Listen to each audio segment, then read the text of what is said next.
Toronto. We're in overtime. 2.6 seconds left. 0.9 left on the shot clock. Tied at 101. Unbelievable. Joel. Huge shot. Sixers win it. Embiid up 3-0. Best start of anybody. Nick, is Embiid proving he can carry the Sixers all the way to the finals? Listen, I don't think they're going to go to the finals, but I do think that was the single biggest moment of Joel Embiid's career. And everyone's out here talking about the most skilled duo, the most skilled shooter, Joel Embiid, with respect to the soon-to-be two-time MVP, is the most skilled big man since Akeem. He is not better than Shaq, obviously. But as far as his footwork, his ability on both ends, and to go along with an amazingly flowery shooting touch, the skill's off the charts. Shooting. And Broussard, you and I have talked a lot about how one of the things with Anthony Davis that disappointed us was that we've said great players, when they win a title, sometimes it unlocks something for them. They get the pressure off them and they go to the next level. Again, this is round one. But I do wonder, and I even think, that Embiid having finally, a signature playoff moment might unlock a little bit for him. Not the way a title would, but because it wasn't just this. Right. The play before, he got hosed on the call, but he made what could have been the game-winning block. And they couldn't challenge it because Doc wasted his challenge because that was running rampant in the NBA yesterday. Embiid, they're up 26 seconds left. Yep. Embiid blocks it clean as can be and to save the game. Now they end up missing one free throw. He hits the shot. But Embiid doing it on both ends, showing us what, dare I say, an MVP is supposed to look like in the playoffs. Joel Embiid, I don't think they're going to go to the finals because I still believe in Milwaukee despite Middleton's injury.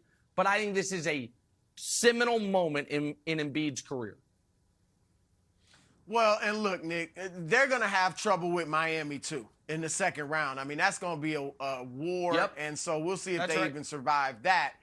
But I've never doubted that Joel Embiid could be the best player on a championship team. Would he be the leader? Okay, we could question that. But he's good enough. There's no doubt about it. But I have two questions about him, or two things that kind of have bothered me a bit. And one of them he did answer to some degree last night, and that was him in the clutch moments. All right, because we can go back to many series, Boston in the past or Toronto, where he and the Sixers didn't come up big in the big moments. And a lot of blame went on Bruce Brown, the coach. A lot of it went on Ben Simmons. But some of it should have gone on Joel Embiid, too. And last night, that was Brett Brown. That was a huge shot by Embiid. And you're right, it's kind of his first huge playoff moment to come through like that, and that could propel him. But my second issue is this, and you are absolutely right.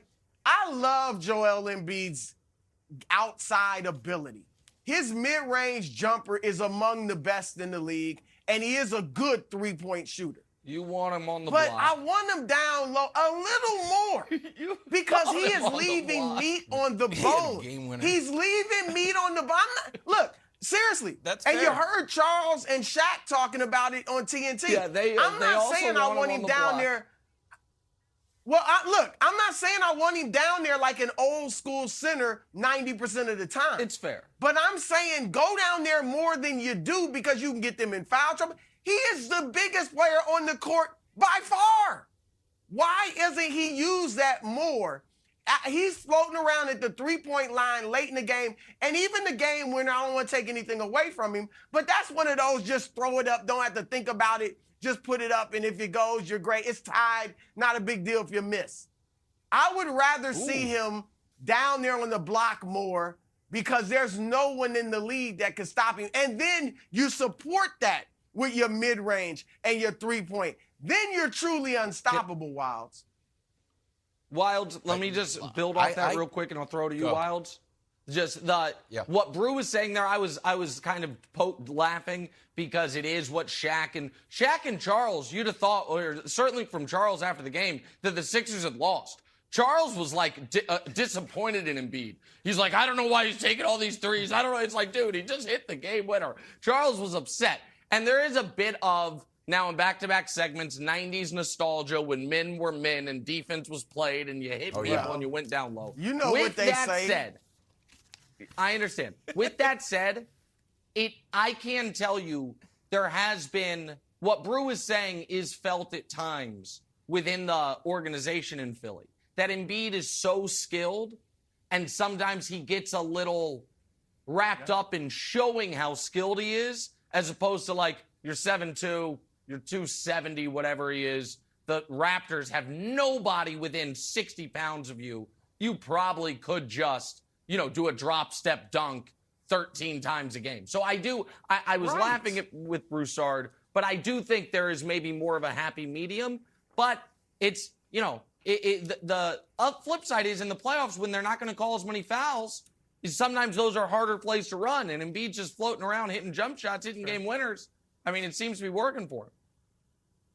All right, so to keep the 90s nostalgia going, you remember the brand Nubian song, Slow Down, Slow Down. Yes. I just was not impressed with this victory. I just didn't love it. First of all, Embiid missed the shot at the end of regulation, the LeBron type sort of step back, little side step to the left. He missed that, so I'm like, all right, it wasn't great. Then overtime, kind of ugly. You don't have Harden there, so he's gone. So I question sort of like, is Harden going to show up for the run of these playoffs if he's fouling out in playoff games? You had a possession with Tyrese Maxey, threw up a brick that almost broke the back of the backboard in Toronto. They would have had to pause the game and replace it. It was so ugly. Then finally, even the game winner, the shot clock's about to go out. The shot clock, and Doc has to call an emergency timeout and draw up the play. So it was an ugly. It was great, and it was a great play call from Doc. But I want to show you this, and this is from Half Court Hoops. Broussard, I want your reaction here. This is kind of like quintessential basketball question: do you guard the inbound? So Fred VanVleet is guarding the inbound play here. Again, Half Court Hoops did an excellent job breaking this down. Nick Nurse is like, no, don't guard the inbound. I guess he's worried about like a lob to the rim. So Fred VanVleet bails. Danny Green's like, great. I'll just throw it to Embiid. Uncontested pass. And Embiid makes it. So I looked at this as not a great Embiid shot. It was a great shot, but I'm like, man, does Nick Nurse bear some responsibility for taking Fred off the inbound? Broussard, would you have left Fred, or are you okay with Nick Nurse taking him off? Well, let me say this quickly, Wiles. It was one of those ugly playoff victories that you need every now and then. You're right, it wasn't that impressive. I mean, they trailed most of the game, but they came back and did what they needed to do, which was grind out a win. So that in and of itself is impressive.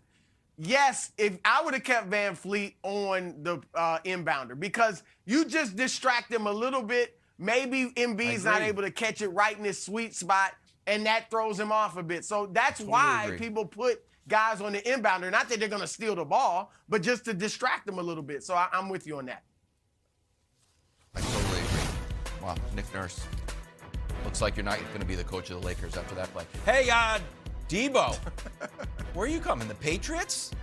Me and Matthew Judon want you to come. Why don't you take a meeting with Bill Belichick? No. Will he be on the Bud list? Will he be in New England? Who knows? We'll discuss next.